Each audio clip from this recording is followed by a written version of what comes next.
রে ভবে দিন থা কিতে ওরে মুমিন কর মায়ের সেবা কর যাইয়া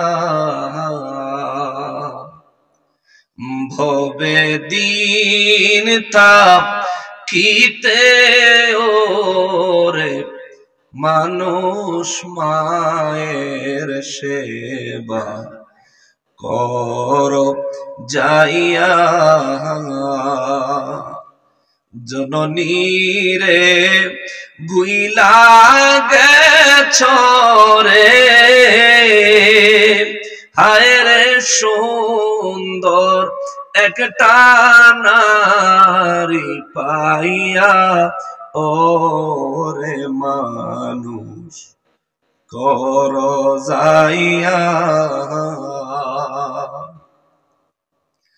বাইচা থাকতে চিনলি না রে মা কি জিনিস তোরা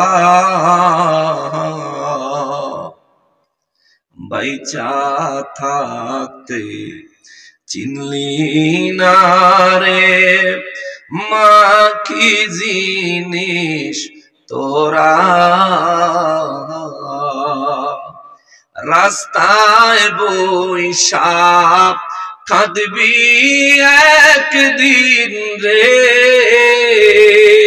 হায় রে অমূল্য ধন হারা ইয়া রে মানুষ কর যাইয়া।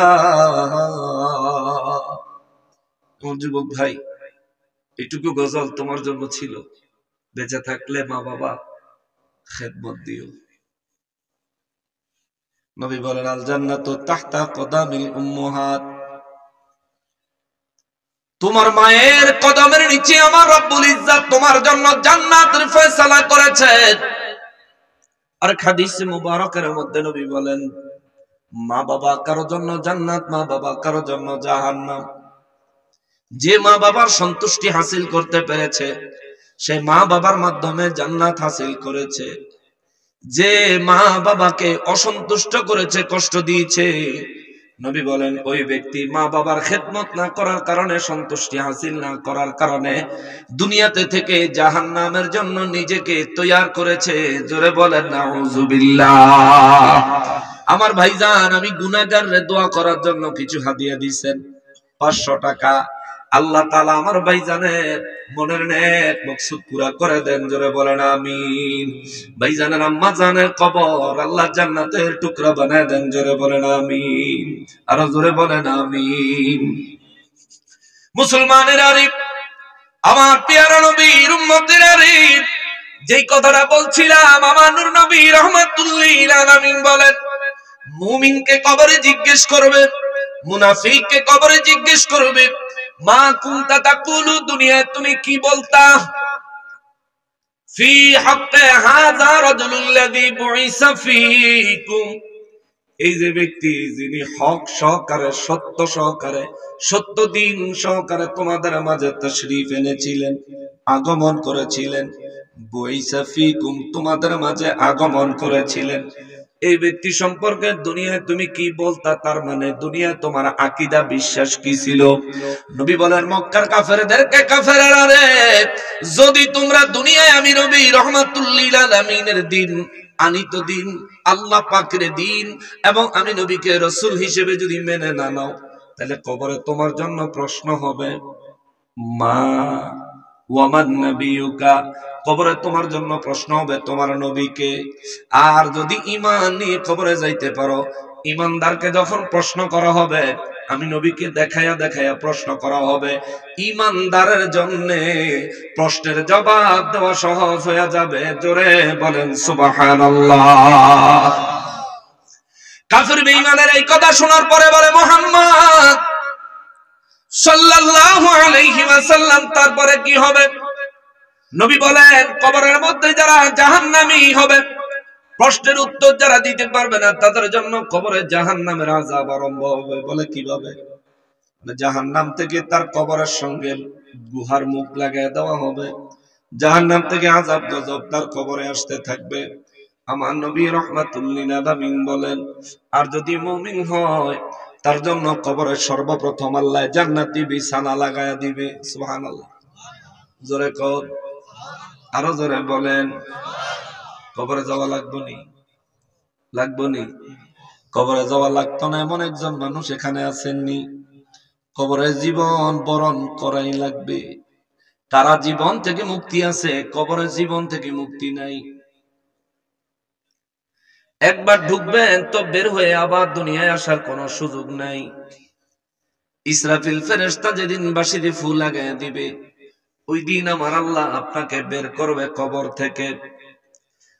আজ আপনি দুনিয়ার রং তামাশা বুক বিলাসের জন্য দিনের 24 ঘন্টার মধ্যে 24 ঘন্টা সময় ব্যয় করছেন, কিন্তু আল্লাহ আপনারে দুনিয়ায় পাঠাইছে জান্নাত কামাই করার জন্য। ওই জান্নাতের জন্য, কবরে নাজাতের জন্য, হাসরের ময়দানে নাজাতের জন্য আপনি সারা দিনে কি করছেন একটু হিসাব মিলান। সারা দিনে কি করেছেন একটু হিসাব মিলান। আমি যাব সেই দিকে, তবে আগে আয়াতে কারিমা নাজিল হওয়ার বিষয়টা নিয়ে আসি। নবী রাহমাতুল লিল আলামিনকে কাফেররা জিজ্ঞেস করে, এই 3 প্রশ্নের পরে কারো কবরে আযাব হবে, কারো কবরে নাজাত হবে, এটা কতদিন চলবে? নবী বলেন কিয়ামত পর্যন্ত। কাফেররা বলেন কিয়ামত কবে হবে? আমার নবী বলেন কিয়ামত যে কোনো সময় আমার আল্লাহর নির্দেশে হতে পারে। কাফের বেঈমানেরা কয় এই কিয়ামত পর্যন্ত আমাদেরকে কবরে থাকতে হবে। বলে হ্যাঁ।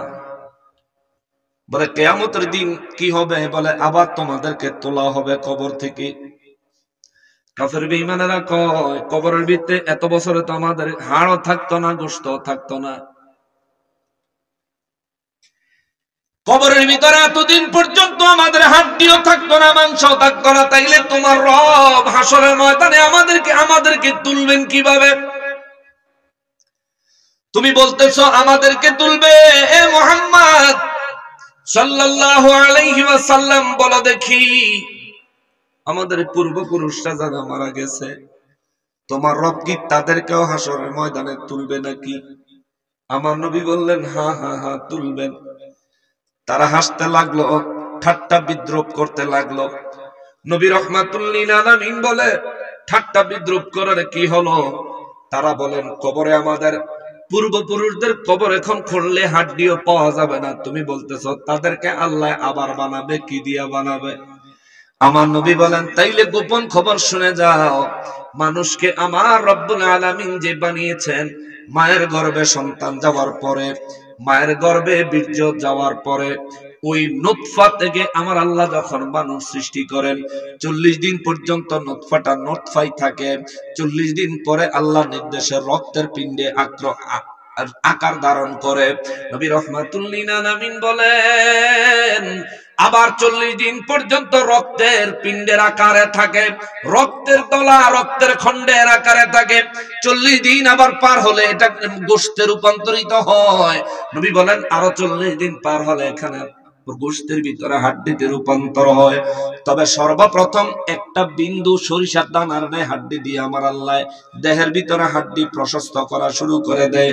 নবী বলেন মানুষ মারা যাওয়ার পরে মানুষেরা দাফন করে দিলে আল্লাহ পাকের তামাম সৃষ্টির জন্য, এই জমিনের জন্য, এমনকি জাহান্নামের জন্যও মানুষ বানানোর সময় আমার আল্লাহ সরিষার দানার ন্যায় যেই রকম হাড্ডি থেকে মানুষকে বানাইলেন, যেই হাড্ডি দিয়া হাড্ডি সৃষ্টি শুরু করলেন, তামাম সৃষ্টি জগতের জন্য, জমিনের জন্য, জাহান্নামের জন্য মানব দেহের ওই সরিষার দানার ন্যায় ওই হাড্ডিটুকু খাওয়া আমার আল্লাহ হারাম করেছেন। জোরে বলেন আল্লাহু আকবার।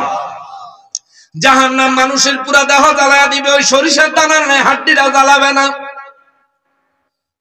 নবী বলেন মানুষ কবরের মধ্যে হাড্ডি পচে গলে যাইতে পারে, কিন্তু ওই সরিষার দানার ন্যায় হাড্ডিটা পচবে না। হাসরের দিন আল্লাহ ওই হাড্ডি থেকে মানুষকে বানাবেন। সুবহানাল্লাহ। ওই দিন হাসরের ময়দানে আপনিও থাকবেন,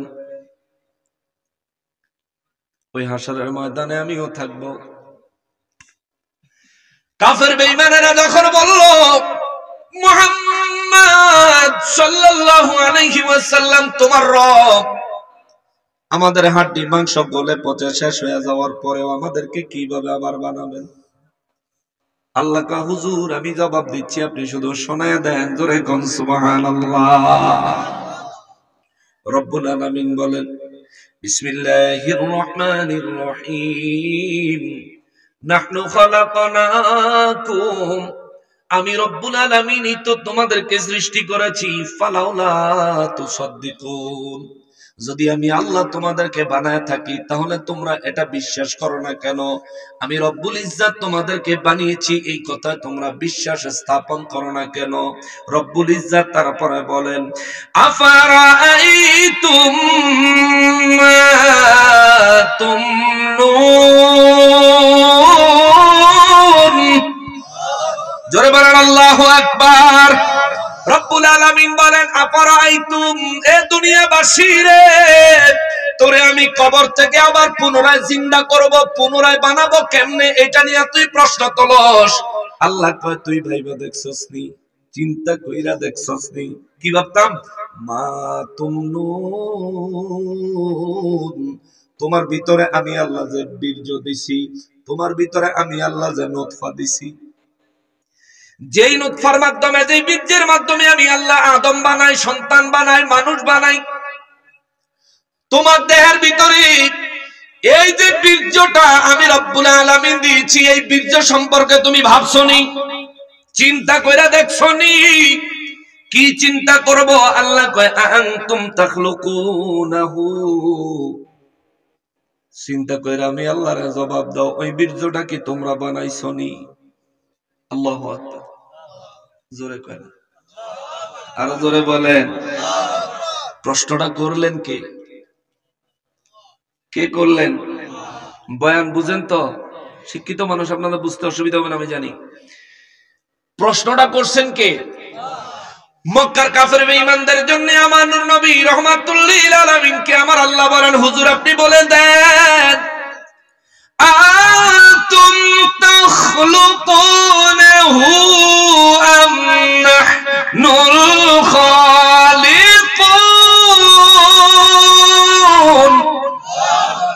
হুজুর আপনি বলে দেন আনতুম তাখলুকুনাহু,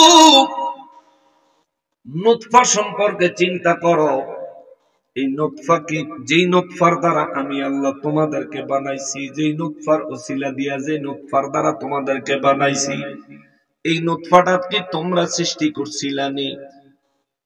তাখলুকুনাহু, ওই নুতফাটা আনতুম, তোমরাই কি বানিয়েছিলা নাকি, তোমরাই সৃষ্টি করেছিলা নাকি ওই নুতফাটা? তাখলুকুনাহু, ওই নুতফাটা তোমরাই কি বানাইছিলা নাকি? আল্লাহ কয় আম নাহনুল খালিকুন, আল্লাহ কয় তোমারে সৃষ্টি করার জন্য যে নুতফার ব্যবহার আমি রব্বুল আলামিন করেছি, এই নুতফা কি তোমরা বানাইছিলা নাকি আমি আল্লাহ বানাইছি? জোরে বলেন আল্লাহু আকবার। আমাদের দেহের ভিতরে নুতফা সৃষ্টি করেছেন কে? আরো জোরে বলতে হবে কে? আমাদের এই দেহ বানাইছেন কে? আমাদের দেহের ভিতরে রূহ সঞ্চার করেছেন কে? আমাদেরকে হায়াতে রাখছেন কে? আমাদেরকে সন্তান যাদের আছে সন্তানের পিতা মাতা বানাইছেন কে? আল্লাহ কয় আনতুম তাখলুকুনাহু, ওই নুতফা সম্পর্কে চিন্তা করছনি? ওই নুতফা কি তোমরা বানাইছিলা? আম নাকি নাহনুল খালিকুন, নাকি আমি সৃষ্টিকর্তা, আমি স্রষ্টা, আমি রব্বুল আলামিন বানাইছিলাম? ইয়া রাসূলুল্লাহ তাদেরকে জিজ্ঞেস করেন, জিজ্ঞেস করেন, জিজ্ঞেস করেন। পৃথিবীর সমস্ত মানুষের সামনে যদি এই প্রশ্নটা রাখা হয়, এই প্রশ্নের একটাই উত্তর আসবে, আমার দেহের ভিতরে নুতফা সৃষ্টি করনেওয়ালা হলেন তিনি, যিনি স্বয়ং আমাকেই সৃষ্টি করেছেন। কথা বলেন ঠিক কিনা? এই কথা আমার রব্বুল ইজ্জত কেন বললেন? বর্তমান সময়ে চিকিৎসা বিজ্ঞানে সায়েন্সের লোকেরা একজন মানুষের একবারের স্পাম নুতফা, সহজ বাংলায় বললে বীর্য, গবেষণা করেছেন। গবেষণা করে দেখেছেন একজন পুরুষ একবারে যেই পরিমাণ নুতফা শরীর থেকে বের করে দেয় একবার সঙ্গমের ফলে, সহবাসের ফলে, এই নুতফার মধ্যে সর্বনিম্ন 12 লক্ষ, সর্বোচ্চ 60 লক্ষ শুক্রাণু থাকে।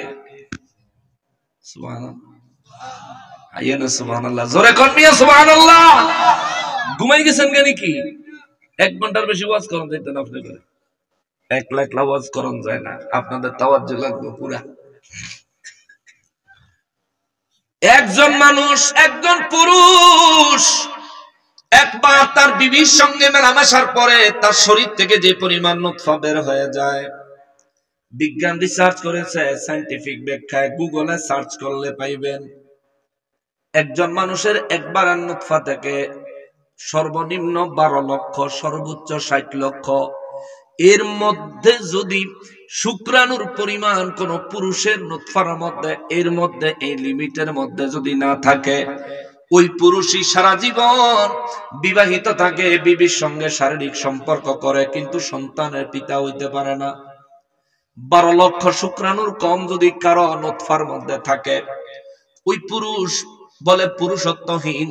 ওই পুরুষের নুতফা দিয়া আল্লাহ সন্তান সৃষ্টি করেন না, যদিও আল্লাহ নুতফা ছাড়াও সন্তান বানাইতে পারে কি পারে না? জোরে বলেন, পারে কি পারে না? ঈসা আলাইহিস সালামের বানাইছেন কে? বাবা আসেনি? বাবা আসেনি? বাবা দিয়া, বাবার মাধ্যমে আল্লাহ আমাদেরকে দুনিয়ায় পাঠাইছেন। বাবা ছাড়া ঈসা নবীরে আল্লাহ দুনিয়ায় পাঠাইছেন। আবার মাও নাই, বাপও নাই, আদম নবীরে হাওয়া আলাইহিস সালামের বানাইছেন কে? জোরে বলতে হবে কে?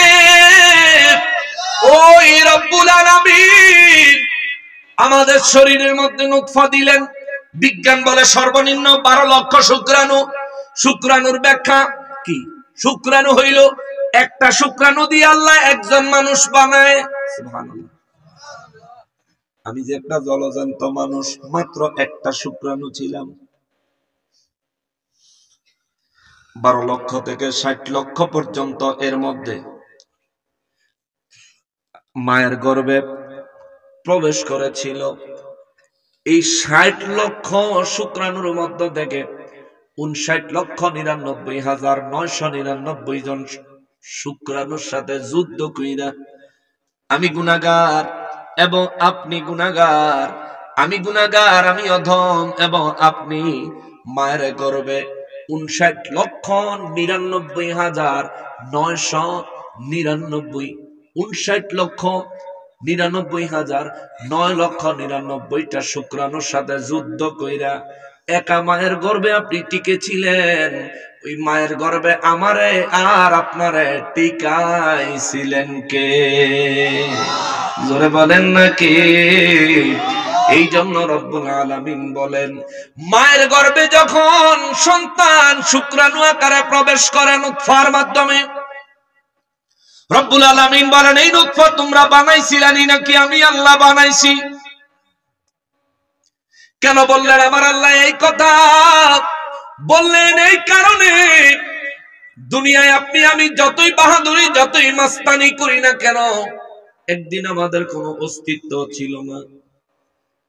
আমরা যে দুনিয়ায় আসবো আমাদের মাও জানতো না, বাবাও জানতো না। জানতো না কি? জানতো না।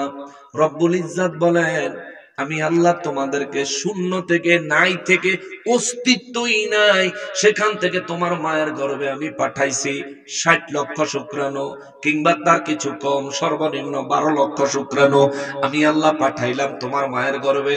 সেখানে তুমি তাদের সাথে ফাইট করলা, যুদ্ধ করলা। যুদ্ধ করার পরে তুমি একা সেখানে টিকে রইলা। 40 দিন। 40 দিন পরে তোমারে আমি রব্বুল আলামিন রক্তের পিণ্ডের আকার দিলাম। তারপরে রাখলাম আরো 40 দিন।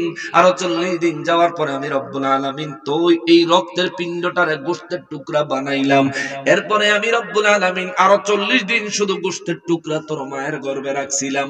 ওইখান থেকে আরো 40 দিন যাওয়ার পরে ওই গোশতের টুকরার ভিতরে আমি আল্লাহ হাড্ডি সৃষ্টি করেছি। আরে তুই কিছুই ছিলি না রে,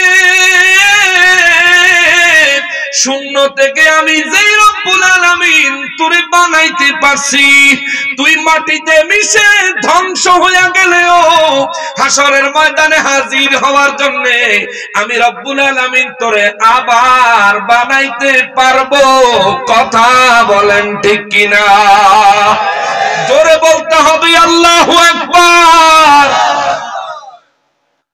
নবী রাহমাতুল লিল আলামিনের আমার রব্বুল ইজ্জত বলেন, নবী গো তাদেরকে বলে দেন, আনতুম তাখলুকুনাহু আম নাহনুল খালিকুন, তোমাদের শরীরের নুতফাটাও তোমরা বানাও নাই, বানাইছেন কে? জোরে বলেন, আরো জোরে বলেন, আরো জোরে বলেন। আল্লাহ কয় তুমি কিছুই ছিলা না, সেখান থেকে তোমার দেহ বানাইছি, তোমার মায়ের গর্ভে তোমার দেহের ভিতরে প্রাণ দিছি, তোমার দেহের ভিতরে আমি আল্লাহ প্রাণ দিছি। প্রাণ দেওয়ার পরে তোমারে আমি আল্লাহ দুনিয়ায় বের করে আনছি। হায় হায়, ওহরে মুসলমান, একটা বারো চিন্তা করেন না কেন রে মুসলমান? রব্বুল ইজ্জতের মহিমার কথা কেন চিন্তা করেন না? এই দুনিয়ায় যদি কোনো গেট আপনার বডির চাইতে চিপা হয়, দুনিয়ায় যদি কোনো দরজা আপনার বডির চাইতে চিপা হয়, ওই চিপা বডি দিয়ে আপনি, ওই চিপা দরজা দিয়ে আপনি আপনার শরীর নিয়ে ঢুকতে পারবেন? পারবেন? আপনার দেহের সাইজের দিকে যদি চিপা হয়, এই চিপা ফাঁকা দিয়া আপনি দেহ নিয়ে প্রবেশ করতে পারবেন? আর যদি ওই দরজার ভিতরে থাকেন তাহলে দরজা থেকে বের হইতে পারবেন? কিন্তু আপনার মায়ের গর্ভে আপনারে আল্লাহ যখন রাখছেন তখন আপনার বয়স, আপনার শরীরের ওজন 2 কেজি থেকে প্রায় 3 কেজি, 2 কেজি 700 গ্রাম আপনার দেহ মায়ের গর্ভে। আপনি পূর্ণ একটা মানুষ। আপনাকে যখন দুনিয়ায় বের করে আনে, মায়ের অল্প একটু জায়গাকে আল্লাহ রব্বুল ইজ্জত প্রশস্ত করে আপনার মতো একেবারে শিশু, আমার মতো একদম শিশু, একেবারে নরম, হাড্ডিগুলো পর্যন্ত নরম, এই মানুষটা, আমার মতো মানুষটা মায়ের একেবারে ছোট্ট একটু জায়গাকে আল্লাহ প্রশস্ত করে দিয়া আমার মতো মানুষটা বের করলেন।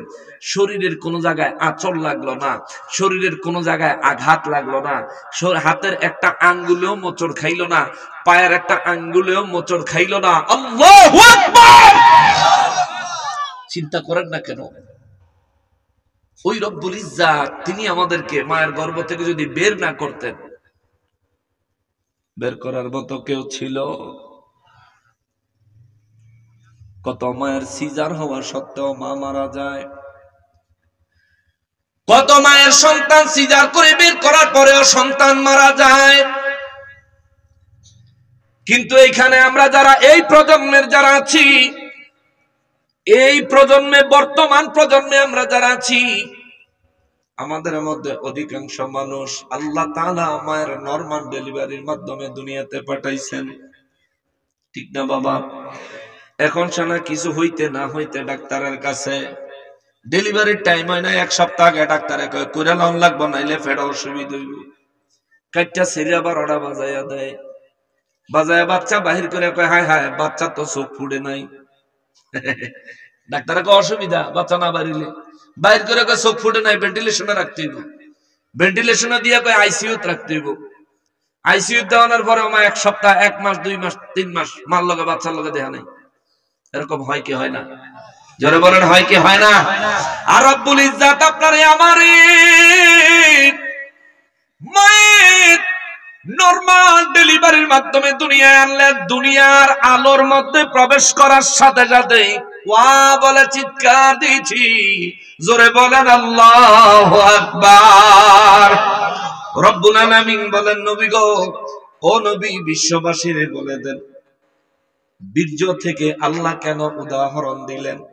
দিলেন এই কারণে যে এই যে কাফের বেঈমানেরা কিয়ামতের ময়দানে আমি রব্বুল আলামিন তাদেরকে কিভাবে বানাবো, কিভাবে আবার তুলবো, এই প্রশ্ন তোলে।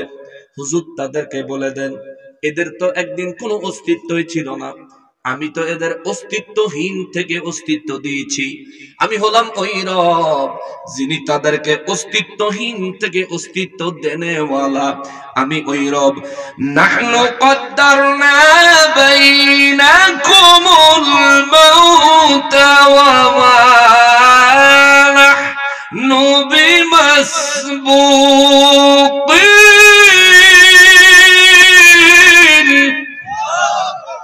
রব্বুল আলামিন বলেন, নবী গো, নবী, নাহনু কদ্দারনা বাইনাকুমুল মাউত, আমি যে রব্বুল ইজ্জত কোন অস্তিত্ব ছাড়া অস্তিত্বহীন থেকে তাদেরকে অস্তিত্ব দিয়েছি, তাদের মৃত্যুও আমি আল্লাহই ঘটাই।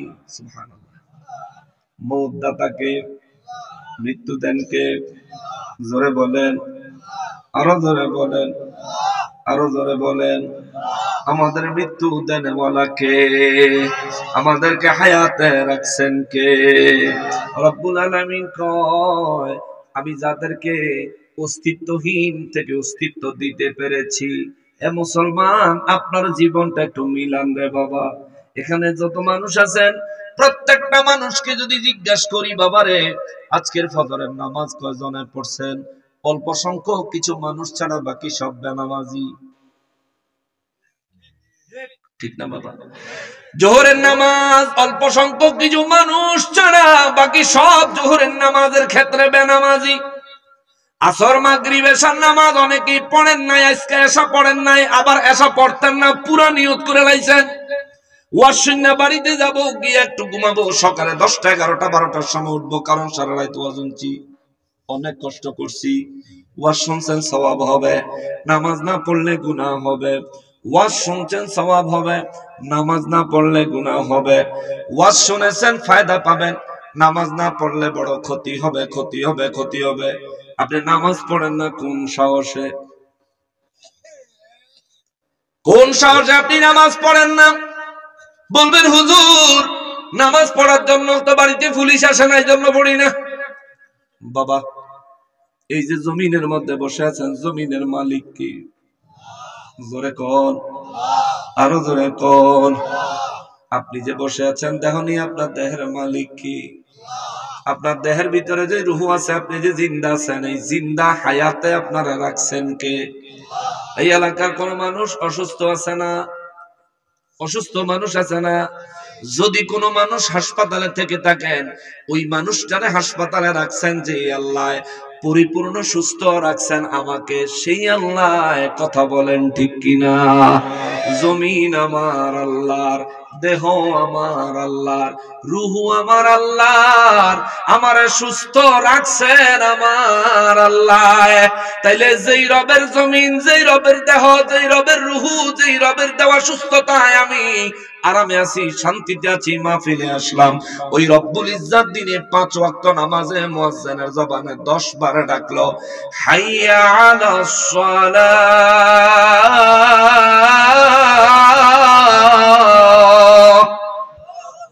ডাকেনি? ডাকেনি? হাইয়া আলাস সালাহ কয়বার কয়া জানো? কথা কয়, কয়বার বলে? 2 বার বলে হাইয়া আলাস সালাহ, যার অর্থ হলো নামাজের জন্য আসো। দুনিয়ায় চিন্তা করেন, আমরা মুয়াজ্জিনের বেতন দেই, খানা দেই, থাকতে দিছি, তার পরিবার পরিজন আমাদের বেতনে চলে, এই জন্য আযান দেয়। কিন্তু না রে, না রে, না রে বাবা, মুয়াজ্জিনের জবানে আমার আল্লাহ আপনারে ডাকে, আমার রব আপনাকে ডাকে। ফজরের নামাজে প্রথমে ডাকলেন হাইয়া আলাস সালাহ, আপনার খবর নাই। আবারও ডাকলেন হাইয়া আলাস সালাহ, নামাজের জন্য আসো, আপনার খবর নাই। মুয়াজ্জিন রাদিয়াল্লাহু আবার বলাইলেন, বলো হাইয়া আলাল ফালাহ। মুয়াজ্জিনে বলল কল্যাণের দিকে আসো, আপনার খবর নাই। আপনি মনে করেন ঘুমই কল্যাণ, অথচ মুরব্বীরা বলে ওমন ঘুমায় না রে, নাম জপ মাওলার, একদিন ঘুমাইও রে মন কবর মাঝার, মন ঘুমায় না রে। ঠিক কিনা বলে? আজ মাহফিলের আয়োজন হয়েছে হযরত দৌলত শাহ রাহমাতুল্লাহি আলাইহির ইসালে সওয়াব উপলক্ষে। ওই দৌলত শাহর মতো জিন্দেগি বানায়া কবরে ঢুকে দুনিয়ার মানুষ আপনাকে স্মরণ করবে, প্রাণ ভরে দোয়া করবে, হৃদয় উজাড় করে। আর কবরের জিন্দেগি আপনার জন্য আরামের হবে, নিয়ামতের হবে, আযাব গজব মুক্ত হবে। আপনি কি নিয়ে ঘোরাঘুরি করেন? দুনিয়াতে আল্লাহ আপনারে পাঠাইছেন, কেন পাঠাইছেন? ওয়ামা খালাকাতুল জিন্না ওয়াল ইনসা ইল্লা লিয়াবুদুন। রব্বুল আলামিন বলেন, মানুষের জিন জাতি বানাইছি আমার ইবাদত করার জন্য। সুবহানাল্লাহ, জোরে কর, সবাই বলেন। আপনারা কি এমনি ওয়াজ এমনি শুনেন সারা বছর? মানে কোনো কথা নাই, বার্তা নাই, হুজুরের ওয়াজ হুজুরে করলো, আমরা শুনলাম। এই ওয়াজ শুনানোর লেগে মাহফিল আইয়েন না ভাই, ইউটিউবেতে মোবাইলে লাগাই দিবেন, বাস আপনার কিচ্ছু কোন লাগবে না, ওয়াজ চলতে থাকবো।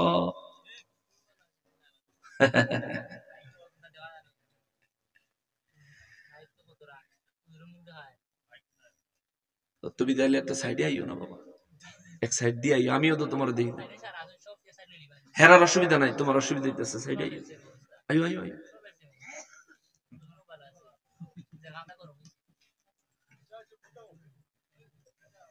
সাইডে আইও। তুমি যদি সুবহানাল্লাহর আওয়াজ জুত মতন দিতা তাহলে আমি তোমার দিকে এমনি চাই রাখলাম। আচ্ছা ঠিক আছে, তাসবিহ তাহলে ঠিক মতন পড়ো। হ্যাঁ, মাইক তো থাকবো, মাইক তোমরা লাগাইছো, মাইক না লাগাইতা তাহলে তো থাকতো না। এরপরে কি হইছে? লাগবো না, যাও। মাইক দুইটা এরপরে কি হইছে?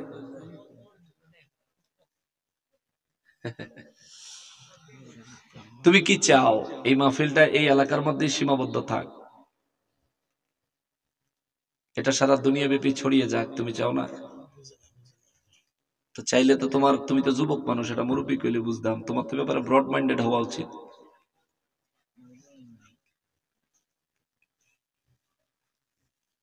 যারা মিডিয়ার কাজ করে এদের প্রতি আন্তরিক হইবা। এরা এদেশে বর্তমানে একমাত্র প্ল্যাটফর্ম যারা নাকি নিজের খরচে, নিজের কষ্টে, নিজের পরিশ্রমে যেখান থেকে হোক মাহফিলের খবর পাইলে আসে, এটা রেকর্ড করে। ওরা কিছু পয়সা পায়, এটা কোনো বিষয় না, বিষয় হচ্ছে ওদের দ্বারা কত বড় একটা দিনের খেদমত হচ্ছে, এটা খেয়াল করতে হবে। তুমি আলগা তেজ দেখে কাম হইতো না, তোমার দ্বারা কি হয়েছে তোমার এটা চিন্তা করতে হবে। যারা এটা করতেছে তাদের দ্বারা কি হইতেছে, তাদের ক্ষেত্রে তোমার ক্ষেত্রে নিজের মধ্যে কম্পেয়ার করো, তাহলে বুঝবা। মিয়া নিজেও কিছু করবা না, আরেকজনে কিছু করবো, সেটাও তুমি খুশি হইবা না, এটা ঠিক না। এটা ছোট মন বড় করতে হবে, মাইন্ড বড় করতে হবে। আল্লাহ আমাদেরকে বুঝার তৌফিক দেন, জোরে বলেন আমিন। মহব্বতে বলেন আল্লাহুম্মা সাল্লি আলা মাওলানা মুহাম্মদ ওয়া আলা আলি সাইয়্যিদিনা মাওলানা মুহাম্মদ। আল্লাহুম্মা সাল্লি আলা সাইয়্যিদিনা মাওলানা মুহাম্মদ ওয়া আলা আলি সাইয়্যিদিনা মাওলানা মুহাম্মদ। এই মিডিয়াটি খুলে লাইতাম না বন্ধই করে দিই।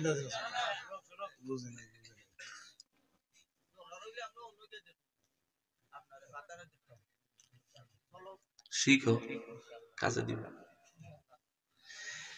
মুসলমানেরা রে, আমার প্যারা নবীর উম্মতেরা রে, আমার নূর নবী রহমাতুল্লিল আলামিনের নূরানি জবান মোবারকে মহান রব্বুল আলামিন বিশ্ববাসীরে জানায়, বিশ্ববাসীরা রে, বিশেষ করে মক্কার কাফের বেঈমানদেরকে আমার আল্লাহ জবাব দেয়, নাহনু কদ্দারনা বাইনাকুমুল মাউত, আমি হলাম ওই রব যিনি তোমাদেরকে শূন্য থেকে, অবাস্তব থেকে, একেবারে সৃষ্টির কেউ জানতো না তোমার সৃষ্টি হবে কি হবে না, আমি যে রব তোমার একেবারে অস্তিত্বহীন থেকে অস্তিত্ব দান করেছি, আমি সেই রব্বুল আলামিন তোমাদেরকে আবার মৃত্যু দিব, মৃত্যু দিতে আমি সক্ষম, আমি রবের দ্বারা। ওয়ামা নাহনু বিমাসবুকিন, আমি রব্বুল ইজ্জাতের দ্বারা ওই মৃত্যু মানুষকে দেওয়া আমার জন্য এটা অসম্ভব, অবাস্তব কিছু না, অবাস্তব কিছু না, অবাস্তব কিছু না। বেঁচে আছেন, মৌত যে কোনো একদিন হয়ে যাবে। আমার ভাই তার মায়ের জন্য দোয়া চাইলেন। এখানে অনেক মানুষ আছেন যারা মা হারাইছেন, বাবা হারাইছেন। আবার অনেক মানুষ আছেন যাদের মা বেঁচে আছে, বাবা বেঁচে আছে। মনে রাখবেন, মা বাবা বেঁচে আছে বিদায় আপনার মৃত্যু পরে হবে এই চিন্তা করার কোনো সুযোগ নাই। দুনিয়ায় আসার সিরিয়াল আছে, যাওয়ার কোনো সিরিয়াল নাই। অনেক নাতির জানাজার কাতারে অনেক দাদাকে দাঁড়াইতে আমি গুনাহগার দেখছি। অনেক নাতির জানাজার কাতারে অনেক নানাকে আমি দাঁড়াইতে দেখছি। অনেক ব্যক্তির জানাজার নামাজের কাতারে তার নানার বাফেরও দাঁড়াইতে দেখছি। আবার এমন অনেক মানুষও দেখছি দুনিয়া থেকে অল্প বয়সে একেবারে শিশু অবস্থায় বিদায় নিয়েছে। রব্বুল আলামিন বলেন, আমি রব সম্পর্কে বিশ্ববাসীর খবর দেন গো নবী, আমি হলাম ওই রব, অস্তিত্বহীন থেকে পুরা মানুষ বানাইছি, অস্তিত্ব দিয়েছি। আমি হলাম ওই রব, আমি তাদেরকে মৃত্যু দিব, তাদেরকে মৌত আমি আল্লাহ দিব।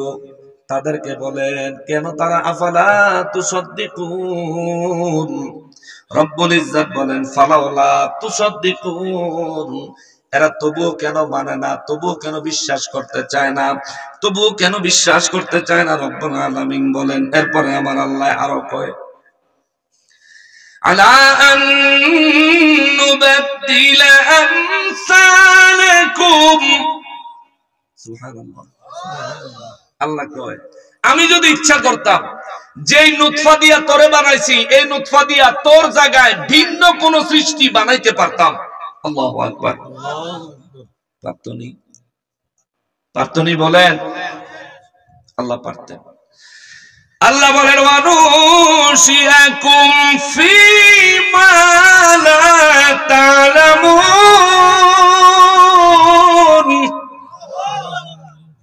আল্লাহ কয়, আমি আল্লাহ তোমারে না বানাইয়া তোমার বাবার এই নুতফা দিয়া আমি আল্লাহ ইচ্ছা করলে এমন কোন সৃষ্টি বানাইতে পারতাম যেই সৃষ্টি সম্পর্কে তুমি জানো না। এমন সৃষ্টি আমি আল্লাহ বানাইতে পারতাম যেই সৃষ্টি সম্পর্কে মক্কার কাফের বেঈমানেরা জানে না গো নবী। তাদেরকে বলে দেন, তারা অস্তিত্বহীন থেকে অস্তিত্ব পেয়ে আমি যে রব তাদেরকে অস্তিত্ব দিয়েছি, তারা কেমনে আমার সাথে নাফরমানি করে, তারা কেমনে আমি রব্বুল আলামিন তাদেরকে মৃত্যুর পরে পুনরায় জিন্দা করব এই কথার উপর তারা কেমনে সন্দেহ পোষণ করে। রব্বুল আলামিন বলেন, হুজুর তাদেরকে বলেন, ওয়ালাকাদ আলিমতুমুন নাশআতাল উলা ফালাউলা তাযাক্কারুন। আল্লাহ বলেন, নবী গো তাদেরকে বলেন, ওয়ালাকাদ আলিমতুমুন নাশআতাল উলা, তোমাদেরকে আমি আল্লাহ কেমনে বানাইছি, তোমাদেরকে আমি রব্বুল ইজ্জত কি থেকে সৃষ্টি করেছি, অস্তিত্বহীন থেকে তোমাদেরকে আমি রব্বুল আলামিন কিভাবে অস্তিত্ব দিয়েছি, এই সব বিষয় তো জানলা বুঝলা, আমি আল্লাহ তোমাদেরকে বুঝাইলাম, আমি আল্লাহ খুদ নিজেই বয়ান করে তোমাদেরকে বললাম। আল্লাহ বলেন, ফালাওলা তাযাক্কারুন, তবুও তোমরা কেমনে উপদেশ গ্রহণ করো না। কিভাবে তোমরা আমার হাবিবুল্লাহর উপদেশগুলো গ্রহণ করো না? আমার হাবিব তোমাদেরকে বলে ঈমান গ্রহণ করো, কিন্তু তোমরা ঈমান গ্রহণ করছো না।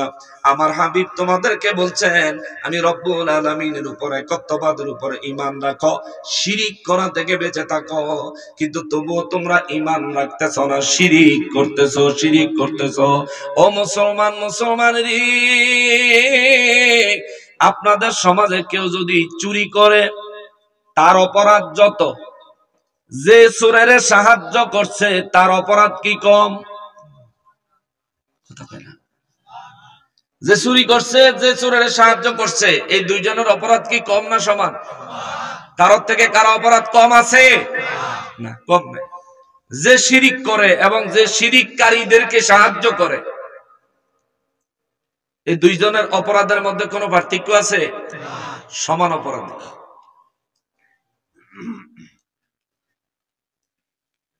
দুইজনের মধ্যে কোনো পার্থক্য নেই, সমান অপরাধী। তাইলে আমাদের দেশে মূর্তির মন্দিরে গিয়ে মূর্তি পাহারা দেওয়ার না পার্টি আসেনি?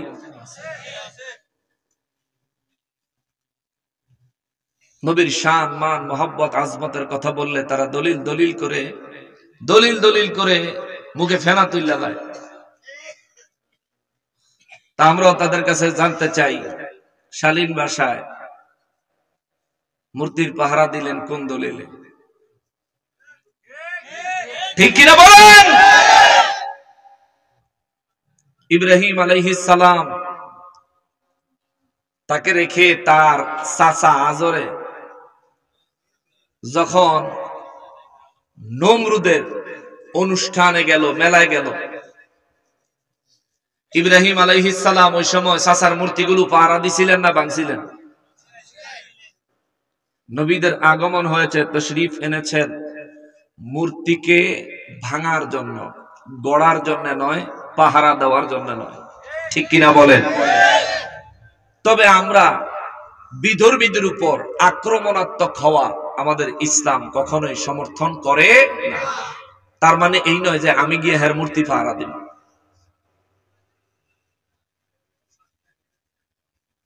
আমাদের জন্য আল্লাহ এবং তার রাসূলের বিধান হচ্ছে আমরা যেন তাদের উপর আক্রমণ না করি, তাদেরকে ভালোবাসার মাধ্যমে দ্বীনের দাওয়াত দিব। উদউ ইলা সাবিলি রাব্বিকা বিল হিকমাতি, দ্বীনের দাওয়াত তাদেরকে দিব আমরা হিকমতের মাধ্যমে। আল্লাহ পাক রব্বুল ইজ্জতের দ্বীনে তাদেরকে ভালোবাসার মাধ্যমে ডাকবো। কিন্তু ওই ভালোবাসা বলতে এই জানা যে হ্যাঁ মন্দির গিয়ে আমার ভাড়া দিতে হইব আর আল্লাহর ওলিদের মাজার ভাঙ্গা শেষ করে দিতে হইব। শাহজালাল শাহপরান রহমতুল্লাহ আলাইহির মাজার শরীফে যারা হামলা করলো, হেরার পার্টি কিন্তু গিয়া মন্দির পাহারা দিচ্ছে, মূর্তি পাহারা দিচ্ছে। ঠিক কিনা বলেন? মুসলমানের উচিত হলো আল্লাহর ওলিদের দরবারগুলো রক্ষার জন্য নিজের কলিজা বিছাইয়া দেওয়া। এটা না করে মিয়া তুমি মুসলমান হইছো টুপিওয়ালার পাঞ্জাবিওয়ালা, তোমার হাতে যে ওলিরা এদেশে ইসলাম এনেছে, যে ওলিদের কারণে আজ আমি নিজেকে মুসলমান পরিচয় দেওয়ার মতো সৌভাগ্য অর্জন করেছি, সেই ওলিদের দরবারে তুমি হামলা করলা। তোমার ফতুয়া কি? ফতুয়া হইল হেন শিরিক বিদআত হয়। ও ভাই, তুমি দি ডাইরেক্ট শিরিক মূর্তির পূজা যেন হয়, তুমি দি এই জায়গা গিয়া পাহারা দাও, তো তোমার মুখে তো শিরিক বিদআতের ফতুয়া মানায় না। ঠিক কিনা বলেন? তুমি ডাইরেক্ট শিরিকের পাহারাদার। চোর আর চোরের সাহায্যকারী সমান অপরাধী, শিরিক করনেওয়ালা আর শিরিক করার জন্য সুযোগ সুবিধা কইরা দেওয়া না সমান অপরাধী। বিশ্ব দরবারে তোমরা কলঙ্কিত করে ফেলাইছো বাংলার মুসলমানের। এই দেশের মুসলমানকে বহির্বিশ্বের মানুষ এখন মনে করে এই দেশের মুসলমান অন্যান্য মুসলমানের ইসলামের বাইরে বিধর্মী যারা আছে মুসলমানরা বুঝি তাদের উপর নির্যাতন করে। অথচ আমার এই সোনার বাংলাদেশের মতো এত সুন্দর বিভিন্ন ধর্মের মানুষ একই সমাজে একইভাবে মিলে মিশে বসবাস করার মতো দৃষ্টান্ত সারা পৃথিবীতে আরেকটা খুঁজে পাওয়া বড় দুষ্কর হবে। ঠিক কিনা বলেন? কত সুন্দর একটা গুড ওয়েল ছিল আমাদের। মুসলিম হিসেবে ভালো মুসলমানদের মধ্যে আমাদেরকে দ্বিতীয় দেশ হিসেবে সারা বিশ্ব গণনা করত, আর এখন আমাদেরকে টুরিস্টের ভিসা দিতে চায় না। বিশ্বাস করেন, মুসলিম কান্ট্রিতে টুরিস্টের ভিসা দিতে চায় না। অন্যান্য বেদিনদের কান্ট্রি তো বাদই, মুসলমানদের দেশে আমাদেরকে টুরিস্টের বিষয় এখন দিতে কাগজ মানে দুনিয়ার কাগজ দেওয়ার লাগে, হের পরেও পেন্ডিংয়ে ফেলাইতে হয়, কি লিখে দেয় না এটাও কয় না। উন্নতি করছি আমরা। এই কথাগুলো বললাম এই কারণে, রব্বুল ইজ্জত বলেন, তবে কেন তোমরা উপদেশ গ্রহণ করো না? ফালাউলা তাদাক্কারুন, আমার হাবিব রাহমাতুল লিল আলামিন তোমাদেরকে উপদেশ দিয়েছে, এই উপদেশ তোমরা গ্রহণ করো না। কাবা শরীফের ভিতরে 360টা মূর্তি ছিল। আমার নবী হযরত আলী রাদিয়াল্লাহু তাআলা আনহুরে বললেন, আলী রে, আমার মনে চায় কাবা শরীফের ভিতরে মূর্তি মুক্ত থাকতো। আলী রাদিয়াল্লাহু তাআলা আনহু বলেন, হুজুর আপনি অনুমতি দেন। নবী বলেন, দিলাম। নবীর সাহাবায়ে কেরাম মিলেমিশে কাবা শরীফের ভিতর থেকে মূর্তিগুলো বের করে দিলেন, কাবা শরীফকে মূর্তি মুক্ত করলেন। আজও আমরা মক্কা মুআজ্জামায় কাবা শরীফ গিয়া তাওয়াফ করে, ভিতরে একটাও মূর্তি নাই। এই নির্দেশ, এই নির্দেশ, এই শরীয়ত এবং এই আইন আমার নবী রাহমাতুল লিল আলামিন জারি করেছেন। বোঝা গেল নবীদের আদর্শ হলো মূর্তি অপসারণ করো, হক প্রতিষ্ঠা করো, বেদিনের কাছে দ্বীনের দাওয়াত দাও। যদি তারা তোমার আক্রমণ করে তবুও তুমি তাদেরকে হাসি মুখে আনন্দের সাথে দ্বীনের দাওয়াত দাও। তারা কবুল করলো কি করলো না তোমার দেখার দরকার নাই। আল্লাহর বিধান, আল্লাহর দেওয়া দায়িত্ব হলো তুমি তাদেরকে দ্বীনের দাওয়াত দাও। কিন্তু দাওয়াত দেওয়ার পরিবর্তে তুমি করতেছো কি? তারা মূর্তির পূজা করে, সেখানে তুমি পাহারাদার। তারা মূর্তির পূজা করে, মূর্তির গিয়া তুমি তাজিম করো। তারা মূর্তির পূজা করে, তুমি গিয়া সেখানে গীতা পাঠ করো। অতএব তুমি টুপি পাঞ্জাবির মুসলমান হইলেও আল্লাহর দরবারে অন্তর থেকে মুসলমানের জায়গায় আসতে পারো না। এই কথা বলেন ঠিক কিনা? আইতে পারো নাই তুমি মিয়া। ওলি আল্লাহর দরবারগুলি তোরা ভাঙলি, কি অপরাধ করছে? ওলি আল্লাহর এই দেশে ইসলামের না অপরাধ করছে? সেখানে শিরিক হয়, বেদাত হয়। আমি হাতের মধ্যে যদি ক্যান্সার হয়, তাহলে কি যার হাতে ক্যান্সার হয়েছে আরে গুলি করে মেরে নেবেন না? চিকিৎসা করব, চিকিৎসা করব। আল্লাহ যতদিন হায়াত দিছে বেঁচে থাকবো। ওলি আল্লাহদের দরবারে যদি শিরিক বিদআত হয়, তাহলে সেটা আমরা বেদিনের দাওয়াতের ক্ষেত্রে বাধ্য করা যাবে না। ইসলামের বিধান বাধ্য করা যাবে না। সেখানে যদি ওলি আল্লাহর দরবারে কোন রকম শিরিক বিদআতের কাজ হয়, তাইলে সুন্দরভাবে সামাজিকভাবে গণ্যমান্য ব্যক্তিদেরকে নিয়ে আমরা তাদেরকে দ্বীনের দিকে ডাকতে পারি, বাধ্য করতে পারি না। ঠিক কিনা বলেন? ডাকতে পারি। কেউ যদি মুসলমান হয়েও শিরিকের মধ্যে লিপ্ত থাকে, আমরা তারে দাওয়াত দিতে পারি, তুমি শিরিক থেকে ফিরে আসো ভাই, এটা শিরক, এটা করা যাবে না, এটা করলে ঈমান থাকে না। আমরা তারে কোরআন সুন্নাহ ইজমা কিয়াস দিয়া বুঝাইতে পারবো। যার বুঝ সে মানবো, এরকম মানুষ খুঁজা আইনা তারপরে তারে বোঝানোর চেষ্টা করতে পারবো। এরপরেও যদি সে না মানে, তাহলে তারা বাধ্য করার কোনো অধিকার আমার নাই। কিন্তু আমাদের দেশে এমনটাই চলতেছে যে একেবারে ওলি আল্লাহর দরবার ভাঙ্গা চুইরা মাটির লগে মিশাইয়া দিয়া এরপরে দিয়ে হেরা একবারে তাওহীদ কায়েম করব। এখন স্লোগান দেয় বীর বাংলার তাওহীদি জনতা। আরে শুধু তাওহীদ তো ইহুদি আর খ্রিস্টানের, তাওহীদ এবং রিসালাত হলো মুসলমানের। রিসালাতের বিরোধিতা যারা করেন, আমি তাদেরকে বলবো সূরা বাকারা 286 নম্বর আয়াতে কারিমার তাফসীর ইবনে কাসিরটা খুলে দেখেন। তাফসীর ইবনে কাসিরের 286 নম্বর আয়াতে কারিমা, একেবারে শেষ আয়াত, যেটা শেষ আয়াতের তাফসীরে আল্লামা ইবনে কাসির রাহিমাহুল্লাহু তাআলা আনহু লিখতেছেন, যারা রিসালাতকে মানে না এরা বেঈমান। আজকে আমি দেখে আসছি, মোবাইলে অ্যাপস থাকলে খুলে দেখতে পারো। রিসালাত মানতে হবে বাবা, রাসূল মানতে হবে, নাইলে ঈমান থাকতো না, নাইলে ঈমান হবে না, মুমিন হবেন না। মুসলমানের আরে আজকের আলোচনা আমি এইভাবে কেন আনলাম? মক্কার কাফের বেঈমানেরা নবী রাহমাতুল লিল আলামিনের জবান মোবারকে আল্লাহ পাকের কালামে হাকিমে রব্বুল ইজ্জতের বয়ানগুলো শুনে কত মানুষ ঈমান গ্রহণ করলো। নবী রাহমাতুল লিল আলামিনকে দেখে কত মানুষ ঈমান গ্রহণ করলো। নবী রাহমাতুল লিল আলামিনের মুজিজা মুবারক দেখে কত মানুষ ঈমান গ্রহণ করলো। কিন্তু আমাদের দেশে কি হয়, নবীর মর্যাদার কথা বললে আলেমরাই বিরোধিতা করে, ঠিক না বাবা? আমার নবীর মেরাজে নিছেন কে? জোরে বলেন না কে? নবীজিকে আরশে আজিমে রবের সাথে দিদারের জন্য ডেকেছেন কে? আল্লাহ আরশে আজিমে নবীজিকে নিলেন। সারা জীবন 1450 বছর ধরে এই ঘটনা সত্য আছিল। এখন এসে হুজুর কইতেছে এটা বলে পুরোটাই মিথ্যা কথা। আজব ব্যাপার। এরা আলেম, এই জন্য নবী বলছেন আখিরি জামানায় এমন কিছু আলেম বের হবে, তারা নিজেরাও কোরআন সুন্নাহ বুঝবে না, সাধারণ মানুষ তাদের কাছ থেকে মাসআলা জিজ্ঞেস করবে, সে ভুল মাসআলা জানতো না তো সে মাসআলা দিব, তবু সে ফতোয়া দিব, দেওয়ার পরে সে নিজেও জাহান্নামী হবে, আর যাকে ফতোয়া দিল সে যদি তার ফতোয়া মোতাবেক আমল করে, ওই ব্যক্তি দুর্ভাগা অবাগা, ওই ব্যক্তিও তার সঙ্গে জাহান্নামের পথ অবলম্বন করলো। জোরে কন্যা নাউজুবিল্লাহ। তাইলে বোঝা গেল হুজুরে জিগাইলে ফতোয়া দিলে হে ফতোয়া অনুযায়ী আমল করলে আমারও বিপদ, এর লাগে হুজুর বাচ্চা আর বড় ফতোয়া মানতে হইব। আলেম বাঁচতে হবে আপনাকে। বলবেন হুজুর কি বলেন, আলেমদের মধ্যে ভেদাভেদ তো দরকার নাই, আছে দরকার নাই আপনাকে কে বললো? যদি দরকার না থাকতো কারবালার জমিনে 62 হিজরিতে ইমাম হুসাইন রাদিয়াল্লাহু তাআলা আনহুকে যখন শহীদ করা হয়, ওই সময় ওই জায়গার মধ্যে হাজার হাজার মুফতি ছিল, হাজার হাজার হাফেজে কোরআন ছিল, হাজার হাজার আলেম ছিল। নবীর বংশ জান্নাতের যুবকদের সরদাররে শহীদ করে দিয়া আজান দেয়, আসরের নামাজের ইমামতি করে, ইক্তেদা করে, জামাত করে। এরাও হুজুর, এরাও আলেম, এরাও মুসলমান। ওই মুসলমান আর হুসাইনি মুসলমানের মধ্যে পার্থক্য আছে না নাই? এদিকে যাইয়েন না, হুসাইনের দিকে থেকে। সেদিকে গেলে আপনার বিপদ, আমার কিছু না। এদিকে থাকলে আপনার উপকার, আপনার সুবিধা, আমারও লাভ আছে।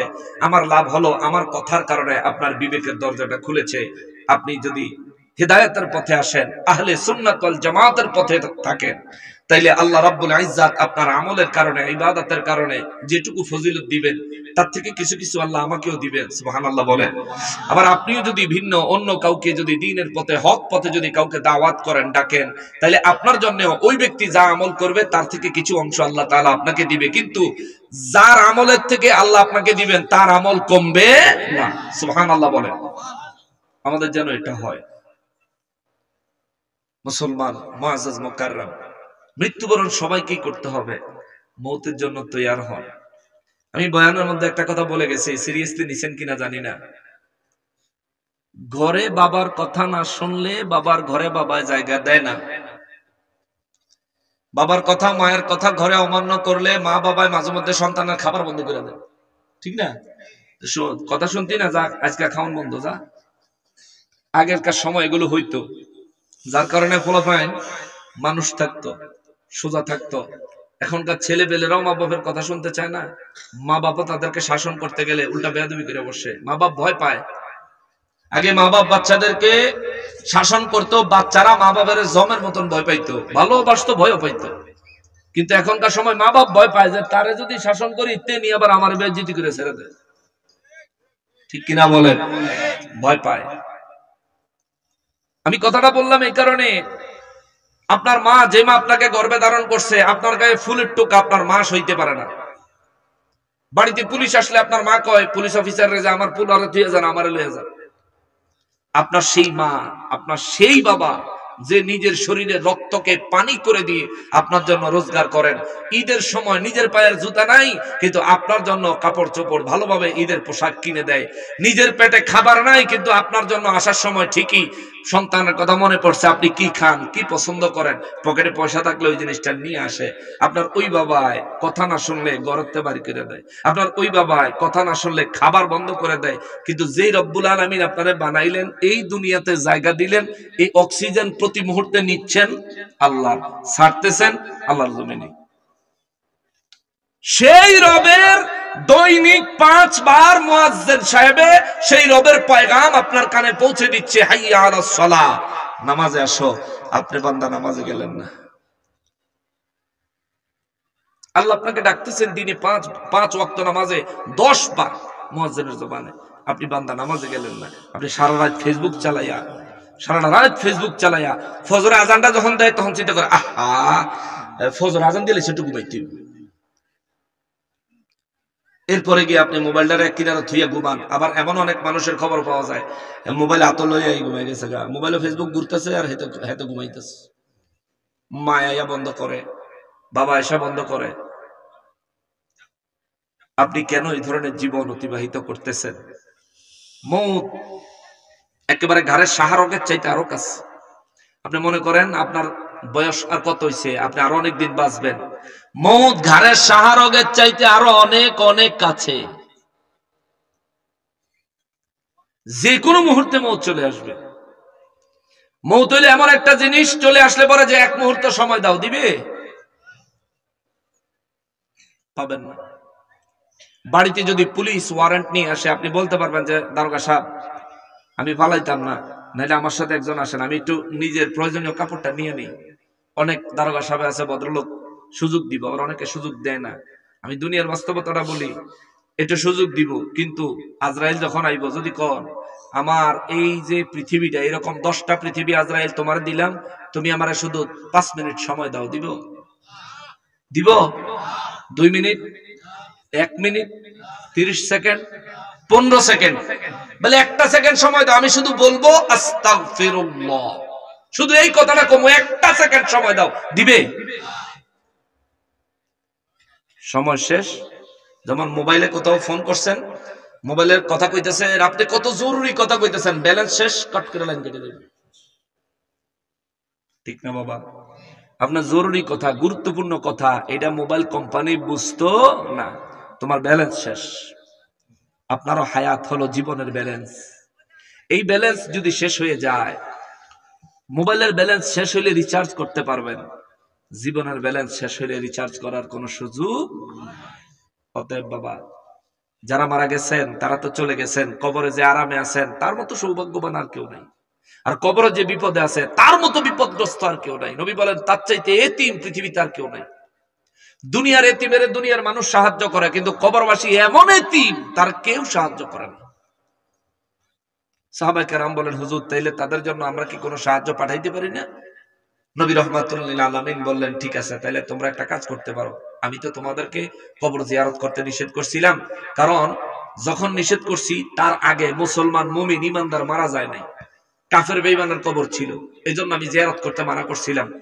যেহেতু এখন অনেক মুমিন মুসলমান ইন্তেকাল করেছেন, তোমরা তাদের কবর জিয়ারত করো, তাদের জন্য দোয়া করো, আল্লাহ যেন তাদেরকে মাগফিরাত দেয়, দোয়া করো।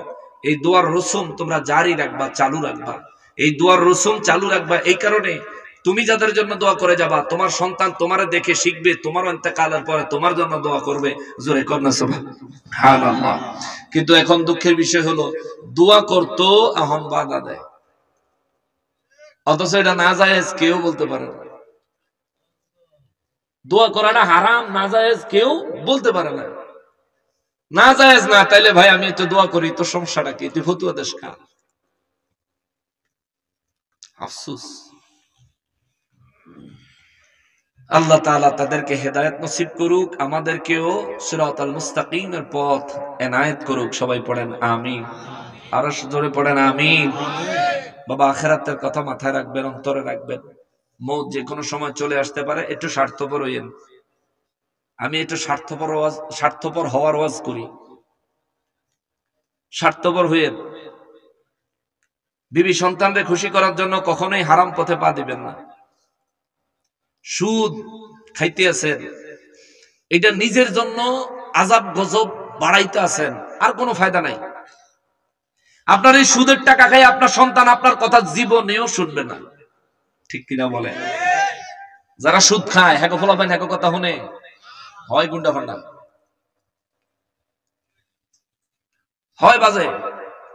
কারণ মুসলমানের দেহের ভিতরে হালাল থাকতেইব, তৈলে সে না ভালো হইব। মুসলমানের সন্তান যে ব্যক্তি দেহের ভিতরে সুদের 1 টাকার 1000 টাকার খাবার খাইছেন, এর ভিতরে 1 টাকা সুদের আছে, এই 1 টাকা সুদের দিয়ে যে খাইছেন, এই খাবারটা আপনার পেটে ঢোকার সাথে সাথে পরবর্তী আগামী 40 দিনের জন্য আপনার কোন ইবাদত কবুল হইতো না। 73 রকমের গুনাহ আছে সুদের, তার মধ্যে এটা একটা গুনাহ। আরেকটা গুনার কথা তো সবাই বলে, মায়ের সাথে 40 বার জিনা করলে যে পরিমাণে গুনাহ হবে, তার চাইতেও জঘন্য গুনাহ 1 দিরহাম সুদ হিসেবে গ্রহণ করলে। জোরে কর নাউজুবিল্লাহ। আমি কবেন হুজুর আমরা তো বাচ্চা গেছি, আমি কত সত্যি দিরহাম না। 1 দিরহাম তৎকালীন সময় বাংলাদেশের টাকার হিসাব ছিল না বিদায় টাকার হাদিস হয়তো আসে নাই, কিন্তু ওই দিরহাম এটা আপনাকে টাকার সাথেই তুলনা করতে হবে। 1 দিরহাম 1 টাকা।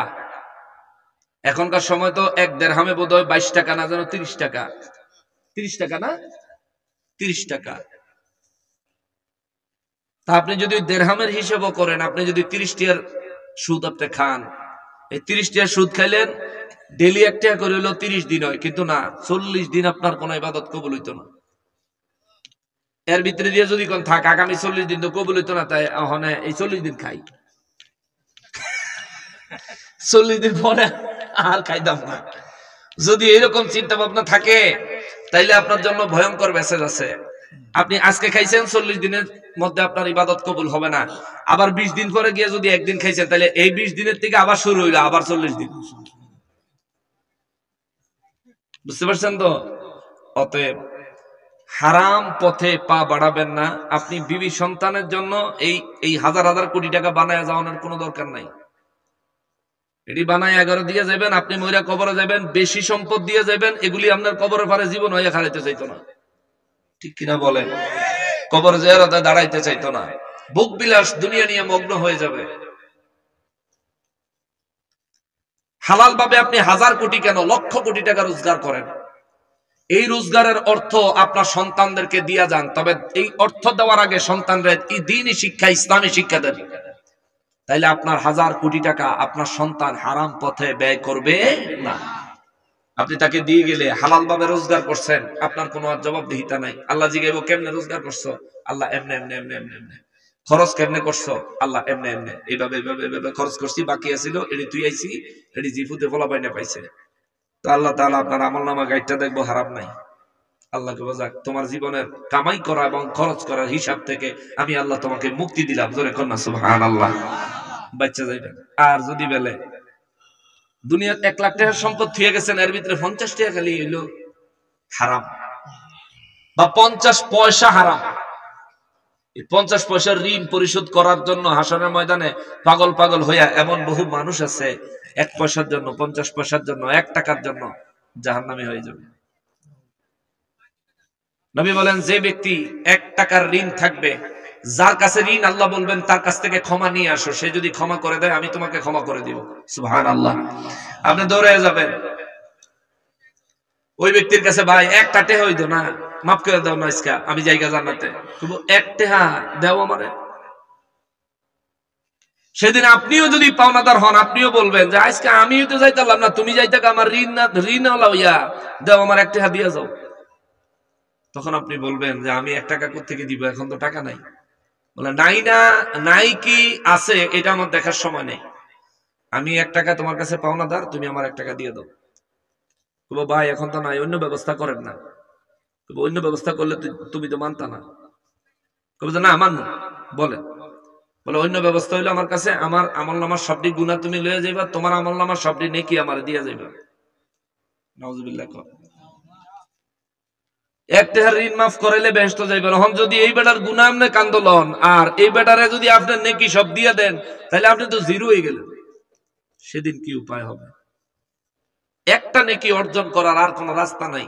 সব ইবাদতের দরজা সেদিন বন্ধ, তাওবার দরজা বন্ধ। একটাবার চিন্তা করে দেখেন সেদিন আপনার কি অবস্থা হবে। সেই দিনের পরিস্থিতি আপনি কেমনে মোকাবেলা করবেন এটা চিন্তা করেন।